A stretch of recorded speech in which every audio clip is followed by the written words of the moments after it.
things that I know I'm prone to, information for things like that, and knowing what you're dealing with and how they operate, being aware of the way your mind works in certain situations has been the most important thing. More at I'mListening.org. Talk saves lives. Guilty. From the GetRefunds.com studio. It's always live on the Free Odyssey app. This is KNX AM, FM, and HD Los Angeles. KNX News, 97.1 FM. All that matters to you in Southern California. Coming up, the top local story. Inflation, politics, a lot for the president to talk about here in L.A. Latest reaction to City Hall scandal. Those stories plus your traffic over 10 minutes on the box right here on KNX News, 97.1 FM. It's 9 o'clock.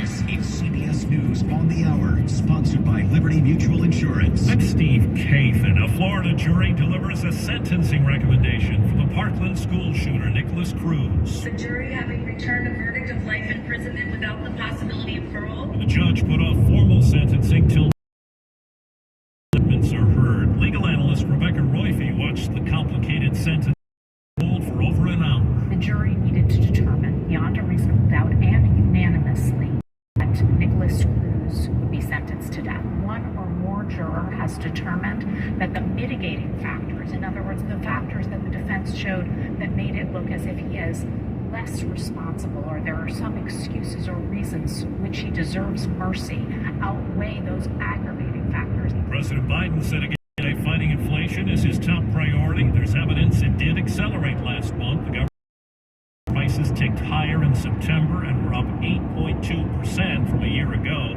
Business analyst Jill Schlesinger. In the minutes from the Fed September meeting that were released yesterday, the conversation shows that the Fed fears doing too little, not too much.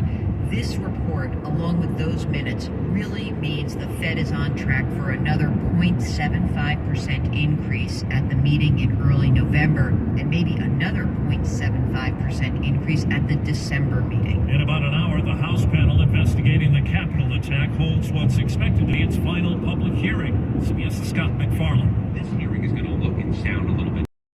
No live witnesses in the room, and all 9 members of the panel are going to make part of the presentation, what's been characterized as a closing argument. Since we last saw them, the committee has collected new records from the U.S. Secret Service, an agency they previously accused of stonewalling, and they scored a long sought-after interview with Ginny Thomas, wife of Supreme Court Justice Clarence Thomas. Officers were shot and killed, a third seriously injured when they responded to a domestic violence call. Mayor Jeff Caggiano. Today, our hearts are broken. We're united in immeasurable grief for those hero officers. The suspected shooter was fatally shot. The FDA says there's a shortage of Adderall, the drug that treats ADHD. Michigan pharmacist Elaine Ostrike says it's been hard to get the medication in higher doses. They work with their doctor, either they use a combination of the other strengths to equal the strength that they need, so they might have to take more than one tablet. The drug's maker says temporary manufacturing issues have caused the shortage. Checking Wall Street right now, a big turnaround for stocks. The Dow is up 590 points. This is CBS News. Liberty Mutual customizes your car and home insurance, so you only pay for what you need.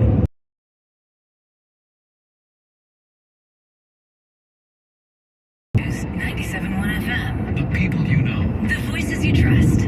903, good morning, I'm Nick Hill. While and that could mean traffic trouble. Let's get more from our John Merrick. Well, just a quick word on traffic.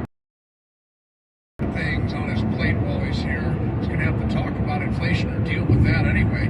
But on the traffic, we've dealt with these presidential visits before. We know what a complete mess it can be when they're rolling around town and the police are rolling with them and they have these road closures and freeway closures. So the best advice we can give you really is stay away from the west side today. As for inflation, we know it's still hitting consumers hard at the gas station, the grocery store, but it could also prove to be a big problem in the upcoming election for Democrats. Jack Pitney's a professor of politics at Claremont McKenna College.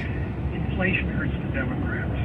People vote on economic issues if they see that they're not as well off as they were before controlling the White House. And that that's a big disadvantage for Democrats. And he notes that although Social Security recipients will get a bump up, points out that won't even happen until next year. But Dick and Vicky, the president is in town for a Democratic fundraiser. That'll take place in Brentwood. And at 11 a.m. this morning, he will talk about all the federal money pouring into infrastructure in this country. He'll be visiting a metro station under construction on the Purple Line extension. Well, the president's driving around in his cars in the motorcade on the west side. They might get a chance in Los Angeles, even though it's down again about 5 cents overnight. We're at 620. 626. Everybody else across the country is seeing about $2 less than that. But we're down about a quarter the last week, but still $1 or more above what we were just a year ago. By the way, Orange County, your prices went down overnight as well. After they're at about 6:15. Could see a bus strike in Orange County next week. We'll talk about that as the news continues. Your traffic and weather together every 10 minutes on the 5s, and here is Jennifer. Well, don't do what I do. I put the gas, in the car, and I'm sitting there talking to my son, not paying attention at all. I look over, it's like $100. What? That much in the car. Okay, 57 southbound, crash cleared before the 91. It's in Placentia. Oof, you got a back up there coming out of Brea. That's about, I don't know, like 6 miles of stop and go driving coming out of Brea. That's really unusual for this time of the morning on that 57. Usually it's heavy, but not like this. But again, the crash before the 91 is cleared. We also had a motorcycle crash. We had in Ontario, westbound side of the 10. It's still there. The 15, two left lanes have been blocked there. You got about a 5 mile backup coming out of Bloomington on that westbound 10. Even San Diego's feeling it. Oof, southbound side of the 15. This is at Lilac Bridge. This is south of the 70. Because you've got a huge backup there at the 79. That's got to be about 4 or 5 miles of literally stop and stop driving. It's not fun. You've got at least the 2 right lanes blocked there with that crash. Got a tip call. Thank you. Marianne says she will miss you, Dick. Marianne she's a caller that has driven forever on the 405 in the mornings, and she calls in almost every morning, gives us tips.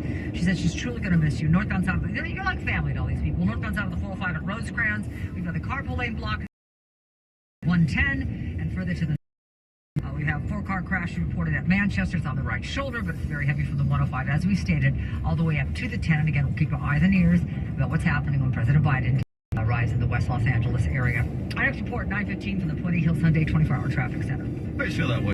We're all kind of family here with our listeners. We're just getting the morning going, finding out what the day is going to be like. It's what we do. As far as your weather is concerned today, a lot of clouds around this morning. Temps are going to be in the 80s downtown later on this afternoon. 70s along the beaches, and probably a partly cloudy sky later on today. Currently, it is 66. Will we see more resignations at LA City Hall today? 5 council members here at City Hall said the city's political dynamic is changing. Council member and acting president Mitch O'Farrell. It's difficult to imagine when the President of the United States and just about everyone else, which it's now made worldwide news, that's intense pressure. I expect those resignations. Councilmember Curran Price said Nuri Martinez's resignation is the beginning of the end. The end of a nightmare that she, along with Kevin De Leon and Gil Cedillo, created. Their racist, derogatory, and insensitive comments deep cut into the soul of the city of Los Angeles. They're calling for 2 more resignations, speaking of Kevin De Leon and Gil Cedillo, saying that's what's needed to create stability in City Council. Reporting from City Hall, Natalie Davidian, KNX News 97.1 FM. LAUSD puts together a $52 million settlement in a lawsuit by 14 people who say they were sexually abused years ago. That the district knew earlier that there had been misconduct by Terry Gillard. Should not have let him be in contact with students at the Francis Polytechnic High School in Sun Valley. They let him back on campus despite having credible instances of sexual misconduct by Gillard. They let him back on campus and he continued to abuse. The targeted Boys and Girls Club where Gillard met many of the victims, and it's involved in that settlement. He is currently serving a 71-year prison sentence after being convicted of dozens of sex crimes against children. Could see a bus strike